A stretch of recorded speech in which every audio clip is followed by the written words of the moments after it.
Losses वगैरह वो 5000 हैं, क्रीप के लॉसेस हैं, श्रिंकेज के हैं, क्रीप ऑफ स्टील है बेसिकली। उसके बाद तकरीबन जो है वो cumulative loss in the case of pre tensioning we have 35000 and in the case of post tensioning we have 25000।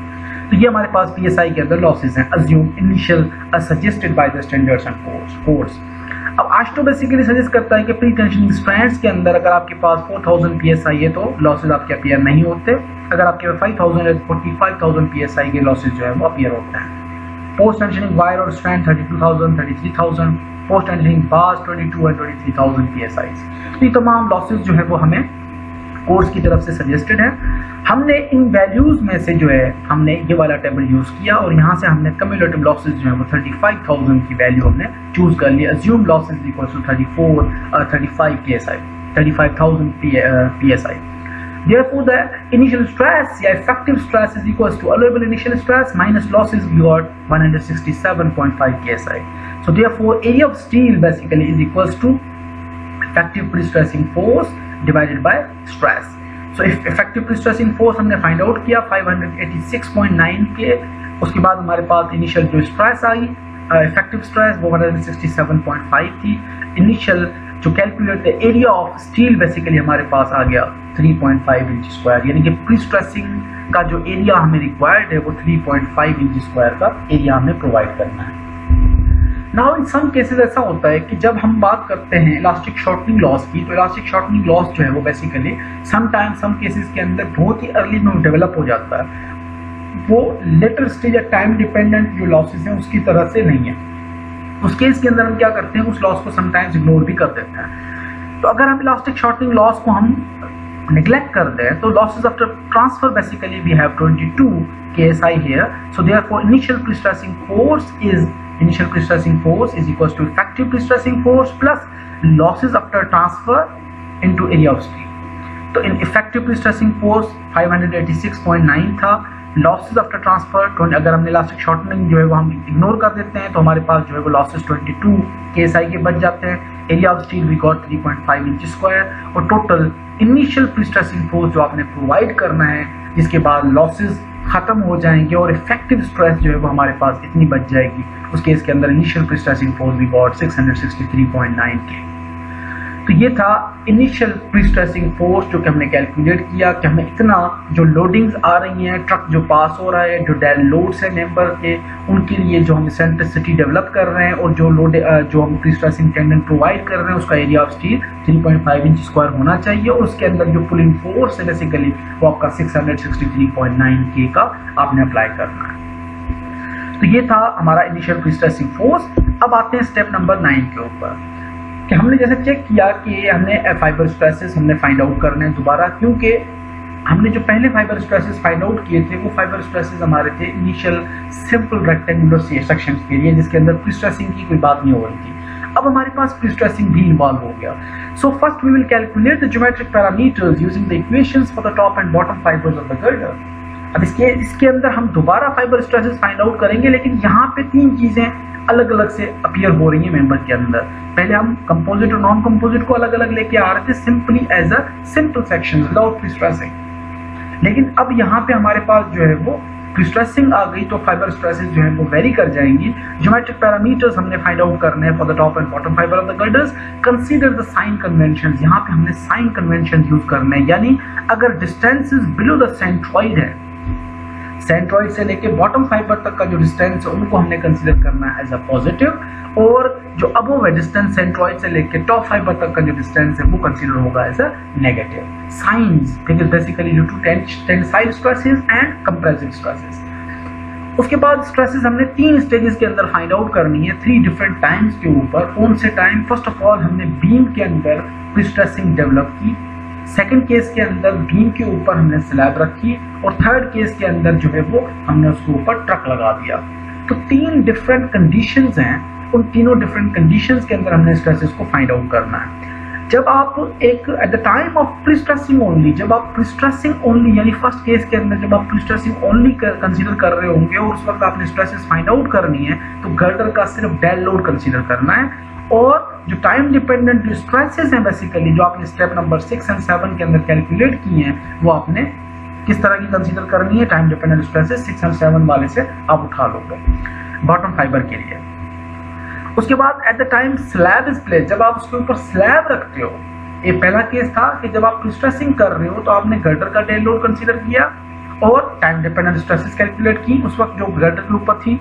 उसके बाद सेकंड केस के अंदर जब आपने उसके ऊपर स्लैब रखा तो स्लैब के केस के अंदर जो आपकी डिपेंडेंट स्ट्रेसेस हैं वो स्लैब और गर्डर दोनों की हो जाएंगी। और थर्ड केस के अंदर जब आप डिजाइन लोड कंसीडर कर रहे हो उसके बाद जो है वो आप तमाम जो स्ट्रेसेस 6 और 7 के अंदर आपने फाइंड आउट की थी bottom fibre and top fibre के अंदर, तो कम्युलेटिव सम उसका कंसीडर हो रहा होगा। किस तरह से हम अभी करते हैं सारा डिजाइन, तो आपको सारी चीजें क्लियर हो जाएंगी। Note that with the sign convention used, the compression is negative and tension is positive. We see that on the design loads, the stress in the bottom fiber of the pre-stressed girder is essentially zero. अब stresses इस case के अंदर find out करने के लिए जब हम top fibre की बात कर रहे होते हैं, जब हम बॉटम फाइबर की बात कर रहे होते हैं, जो हम साइन कन्वेंशंस की बात कर रहे थे या टाइम स्ट्रेसेस की बात कर रहे थे, उसके लिए हमारे पास जो वेरियस इक्वेशंस हैं वो हम किस तरह से यूज करते हैं। लेट्स सपोज अगर हम टॉप फाइबर की बात कर रहे हैं तो we have a general equation here 1 plus e eccentric distance y up to top fibre, centroid से लेकर टॉप फाइबर तक का distance divide by radius of gyration. अब यहाँ पे y बेसिकली जो है वो टॉप फाइबर तक का डिस्टेंस है। अगर आप 1 प्लस ई इसेंट्रिक 16.67 कंसीडर कर रहे हो, y टॉप तक का डिस्टेंस है जिसको हम नेगेटिव कंसीडर कर रहे हैं, जो हमें ऑलरेडी यहाँ पे बताया है पीछे डिजाइन के अंदर कि distances below the centroid are positive and above are negative, यानी कि सेंट्रॉइड से लेकर टॉप फाइबर तक का जो डिस्टेंस है उसको नेगेटिव ट्रीट करना है। Divide by radius of gyration we already have 223.91 inch square and इस फॉर्मूले की जो वैल्यू आई, इस फॉर्मूले की वो हमारे पास -0.85 आ गई।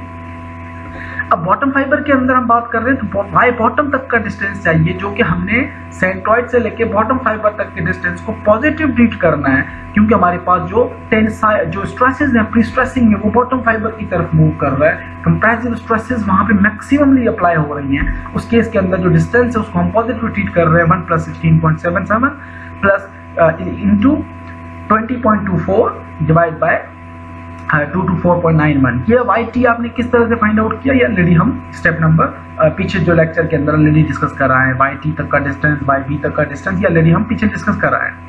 R स्क्वायर हमारे पास वैल्यू आ गई और दिस इक्वेशन की जो वैल्यू आई वो हमारे पास पॉजिटिव 2.52 वैल्यू आ गई। अब टॉप फाइबर के लिए जो कॉम्प्रिहेंसिव जो इक्वेशन डेवलप हुई, stress in the top fibre is equals to -0.85, यानी इस फॉर्मूले की जो इक्वेशन है वो -0.85 आ गई, माइनस लोड ओवर एरिया। ये बेसिकली माइनस जो है वो साइन कन्वेंशन है, अगेन ये फॉर्मूले का कांस्टेंट है, minus load over area plus minus time dependent stresses. जो स्ट्रेसेस आपकी पिछले 6 और 7 स्ट्रेसेस जो स्टेप्स के अंदर आप फाइंड आउट कराए वो स्ट्रेसेस हैं बेसिकली प्लस माइनस के अंदर। कुछ स्ट्रेसेस अगर टेंसाइल स्ट्रेसेस हैं आप उसको पॉजिटिव रखोगे या नेगेटिव रखोगे, या कंप्रेसिव स्ट्रेसेस हैं उसको पॉजिटिव या नेगेटिव हमने अप्लाई करना है। Exactly इसी तरह से stresses in the bottom fibre we have 2.52 minus load over area plus minus time dependent stresses. अब ये स्ट्रेसेस टाइम डिपेंडेंट से क्या मुराद है, लोड कौन सा लोड, एरिया कौन सा एरिया, ये सारी चीजें जब हम फाइंड आउट करेंगे आपको सारी चीजें जो है वो क्लियर हो जाएंगी। So now here we have compute the stresses at top and bottom fibre using this suggested equations. Here हमने इक्वेशन यूज कर लिया, हमने दो केसेस के अंदर जो है वो टेबल बना लिया, time of stress, equations and stresses की वैल्यूज। टॉप फाइबर के अंदर हमने जैसे डिस्कस किया कि स्ट्रेसेस बेसिकली आपकी 3 डिफरेंट स्टेप्स के अंदर अप्लाई हो रही होंगी। नंबर 1 स्टेप क्या था, at time of pre stressing, जब आप प्री स्ट्रेसिंग अप्लाई कर रहे हो गर्डर के अंदर। उसके बाद दूसरा टाइम क्या था, at the time slab is placed, जब गर्डर के ऊपर स्लैब रखते हैं। तीसरा, जब आप उसके ऊपर ट्रक खड़ा करते हो। तो तीनों केसेस के अंदर आपको लोड्स की वैल्यूज चाहिए। अब टॉप फाइबर भी है और बॉटम फाइबर भी है, दोनों एक ही टेबल के अंदर वैल्यूज आ गई। अब जब हम at time of pre stressing की बात करते हैं तो फॉर्मूला या इक्वेशन क्या थी हमारे पास, -0.85 टॉप फाइबर के ऊपर हम बात कर रहे हैं, टॉप फाइबर के सारे हैं, -0.85 लोड बेसिकली क्या है, लोड जो प्री स्ट्रेसिंग लोड था 663.9, प्री स्ट्रेसिंग लोड हमारे पास 663.9 आ गया। उसके बाद गर्डर का एरिया 560 इंच स्क्वायर गर्डर का एरिया था। अब ये वैल्यूज बेसिकली कौन सी है, -0.85, क्योंकि हम टॉप फाइबर की बात कर रहे हैं तो टॉप फाइबर के लिए आप चले जाओगे स्टेप नंबर 6 के अंदर, जिसमें हमने टॉप फाइबर की स्ट्रेसेस फाइंड आउट की थी। टॉप फाइबर की स्ट्रेसेस आ गई टाइप 3 गर्डर की स्ट्रेसेस कितनी है टॉप फाइबर के ऊपर 0.845, ये हमारे पास 0.845 स्ट्रेस है। तो जब इस इक्वेशन को हमने कंप्लीटली सॉल्व किया हमारे पास जो वैल्यू आई -0.163 KSI की वैल्यू आ गई। माइनस को हम रिप्रेजेंट करा रहे हैं एज अ साइन कन्वेंशन, क्योंकि हम टेंसाइल स्ट्रेसेस की बात कर रहे हैं। उसके बाद जब हमने स्लैब को गर्डर के ऊपर प्लेस किया तो हमारे पास अगेन वही कंडीशंस हैं। आपके पास जो फार्मूला है -0.85 माइनस लोड। अब यहाँ पे लोड कौन सा आएगा, यहाँ पे लोड बेसिकली आपका गर्डर का जो लोड आएगा, जो हमने स्टेप नंबर जो पिछले लेक्चर के अंदर हमने फाइंड आउट किए थे, जो डेड लोड्स फाइंड आउट किए थे गर्डर के ऊपर। ये गर्डर के ऊपर हमारा लोड कितना आ रहा है 0.583, ये किलो पाउंड है, हम इसको अगर पाउंड में कन्वर्ट करेंगे 583 है।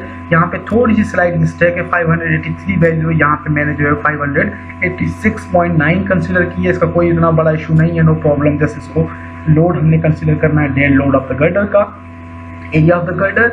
अब यहाँ पे स्लैब प्लेस हो चुकी है गर्डर के ऊपर, तो टॉप फाइबर के अंदर जो स्ट्रेसेस है वो गर्डर की और स्लैब की दोनों stresses as a cumulative consider हो रही होंगी। किस तरह से, अगर हम पिछले लेक्चर के अंदर चले तो आपकी स्ट्रेसेस जो है वो दोनों कंसीडर हो रही होंगी। किस तरह से, टॉप फाइबर के अंदर हमारे पास स्ट्रेस थी दो, एक स्लैब की आ गई, एक गर्डर की आ गई। 0.944 प्लस 0.845 आपके पास जो टोटल स्ट्रेसेस आ जाएंगी वो आ जाएंगी 1.789 माइनस ऑलरेडी फार्मूले का लगा हुआ है हमारे पास। तो ये टोटल कम्युलेटिव सम जो है वो आ गई वैल्यू हमारे पास -0.898, जो वैल्यू हमने एज अ कंपैरेटिव या as a comparative stresses consider की। उसके बाद हमारे पास जो थर्ड कंडीशन आ रही है, third condition the time of design load. Time design loading के हिसाब से जब हमने कंसीडर किया तो हमारे पास -0.85 again dead load of the girder, area of the girder. और यहाँ पे डिजाइन लोड के कंसीडरेशन में आप जो टॉप फाइबर के ऊपर कम्युलेटिव जो सम है ओवरऑल, वो आप तमाम सम जो है वो अप्लाई कर रहे होंगे 2.103 KSI। 2.103 KSI हमने अप्लाई किया, जो रिजल्ट आया हमारे पास -1.212 KSI, जिसको हमने कंपैरेटिव स्ट्रेसेस ट्रीट कर रहे हैं। अगर ये वैल्यूज आपकी पॉजिटिव आ जाती हैं तो will be considered as a tensile, अगर ये वैल्यूज नेगेटिव आ जाती हैं तो will be considered as a comparative stresses. Exactly इसी तरह से आप बॉटम फाइबर के अंदर जब बात करते हो the time of prestressing constant 2